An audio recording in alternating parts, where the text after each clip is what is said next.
De nos jours, effectivement, le divorce, les séparations se passent chaque jour, dans quelque part, dans différents foyers, dans notre société actuelle.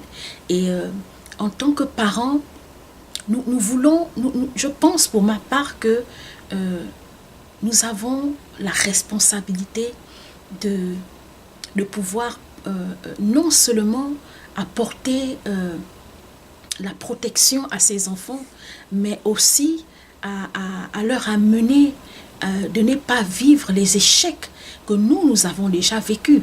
Donc, pour cette raison, prenons la responsabilité, sinon prenons la décision de souvent apprendre à parler avec les enfants. Peu importe les situations que nous traversons en tant que parents, si nous avons des enfants en âge de comprendre, il est mieux et il est important de faire asseoir ces enfants et de leur dire ce qui se passe. Par exemple, si papa et maman doivent se séparer, pour quelles raisons vous prenez la décision de mettre fin à votre relation. Pourquoi pas dire aux enfants, par exemple, que nous jugeons bon de mettre fin à notre union ou à notre mariage ou à notre relation parce que, par exemple, si nous forçons d'être ensemble, il y aura des dommages catastrophiques. Vous voyez? Et pour dire que les séparations, les divorces ont un rôle néfaste sur la psychologie des enfants. Les séparations des parents ont un impact négatif sur le développement et le bien-être de nos enfants. Vous savez, la conséquence, par exemple, de certaines séparations des parents sur les enfants, c'est quoi? Il y a des enfants, par exemple, lorsque les parents se séparent, ils peuvent prendre un coup, par exemple, dans le domaine scolaire. Au bout d'un moment, vous allez remarquer que les enfants ou l'enfant enregistre des échecs à l'école. Pourquoi? Parce que l'enfant a été habitué à un certain rythme de vie, par exemple. Où l'enfant a été habitué à certaines manières, sinon à certaines habitudes. Par exemple, de voir, il y a des enfants seulement qui sont heureux, même sans des gros moyens financiers, qui sont heureux lorsqu'ils sont encadrés par leur papa et leur maman.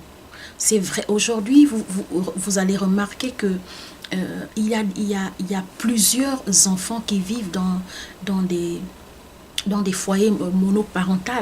Effectivement, la plupart de ces foyers, la conséquence, c'est que ces enfants, lorsqu'ils atteignent un certain âge, ils ont comme un manque, sinon un besoin dans leur vie. Alors, personnellement, pourquoi je parle de cette situation, non seulement par rapport à ce que nous vivons actuellement dans notre société, mais aussi mon propre témoignage. C'est-à-dire que j'ai eu la grâce d'avoir une maman qui était merveilleuse, une maman qui était magnifique, une maman excellente, une maman qui s'est battue jusqu'à la fin de ses jours pour essayer de nous apporter le minimum vital. Ben, effectivement, comme certaines femmes, ma maman, elle n'a pas eu la possibilité, sinon elle n'a pas eu la chance, comme certaines femmes, de faire un enfant avec un monsieur et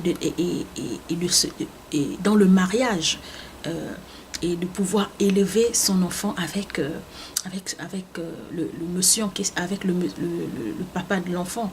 Et ce qui fait que à une période de ma vie, je ressentais comme un vide à l'intérieur de moi.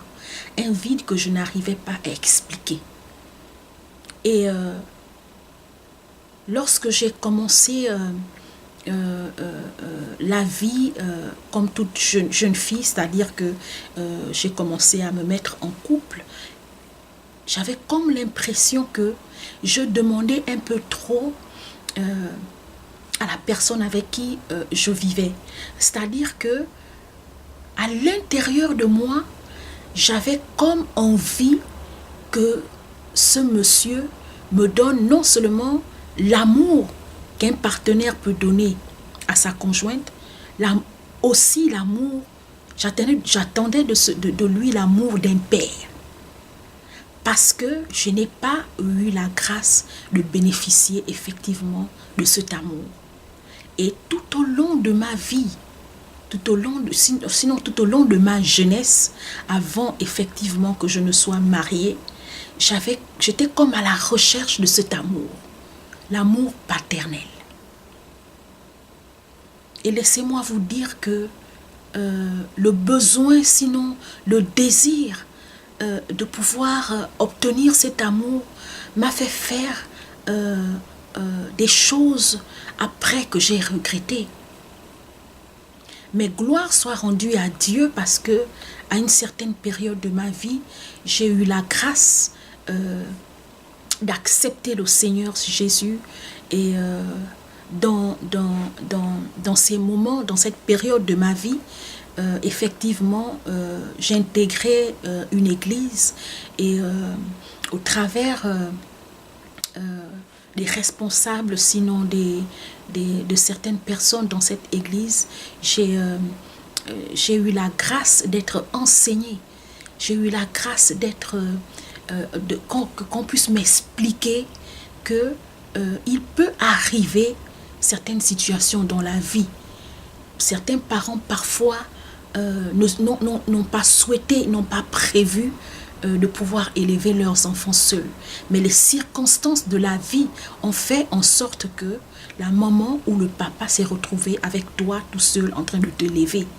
Mais lorsqu'on regarde par exemple l'histoire de Joseph dans la Bible, la parole de Dieu nous explique que Joseph, à un moment donné, il a été vendu par ses frères. Il s'est retrouvé tout seul dans un pays où il ne connaissait personne. Mais à cause de la grâce qui reposait sur lui, à cause sinon de la destinée qui reposait sur Joseph, au-delà de toutes les pressions, au-delà de tous les échecs qu'il a enregistrés au début de sa vie, au-delà de tout ce qu'on l'a fait comme mal, à la fin de son histoire, il a fini par rentrer dans sa destinée. Il a été celui qui est venu sauver sa famille.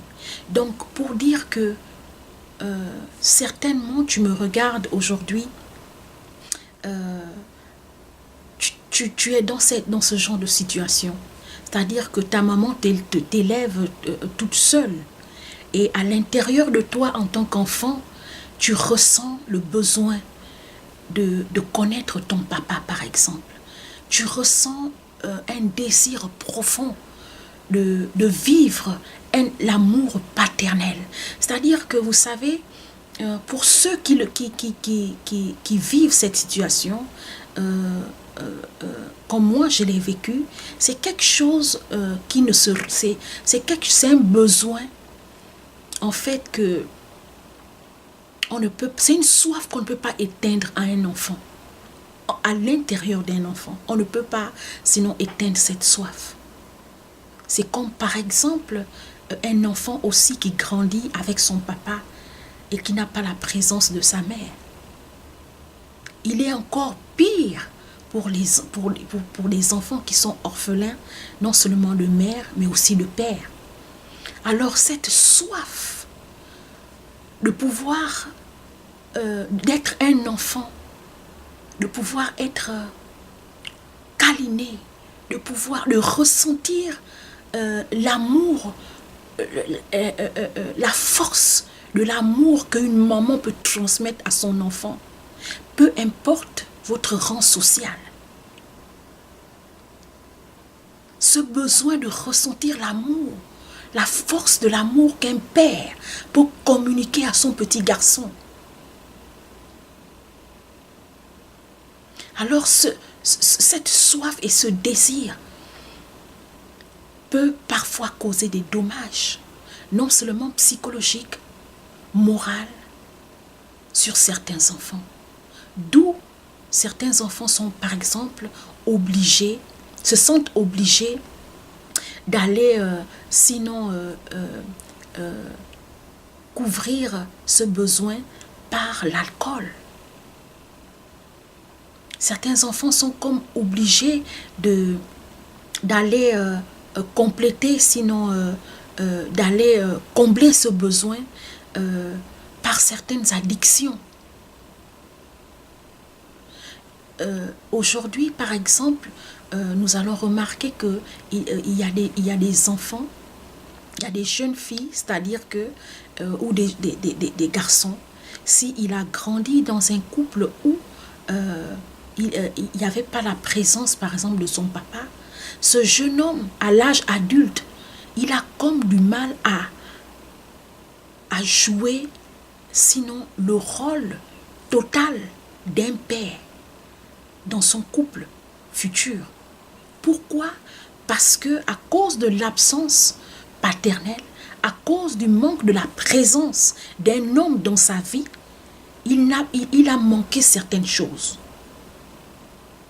C'est vice-versa. C'est comme aussi chez la jeune fille. Une jeune femme qui n'a pas bénéficié de l'éducation maternelle, de la présence maternelle, de l'amour maternel. Une jeune femme qui n'a pas bénéficié de l'autorité de sa maman dans sa vie. À un certain âge, lorsqu'elle rentre par exemple en couple, elle a comme du mal à se reproduire parce qu'effectivement, il y a eu absence du modèle. Donc, en tant que parents, nous devons réaliser et nous devons prendre conscience que chaque acte que nous posons dans nos vies implique nos enfants. Chaque décision que nous prenons en tant que parents, cela implique la vie de nos enfants. Chaque choix que nous faisons a une conséquence sur l'avenir de nos enfants. Alors, prenons des décisions, mais avant de les prendre, essayons d'établir une communication avec les enfants.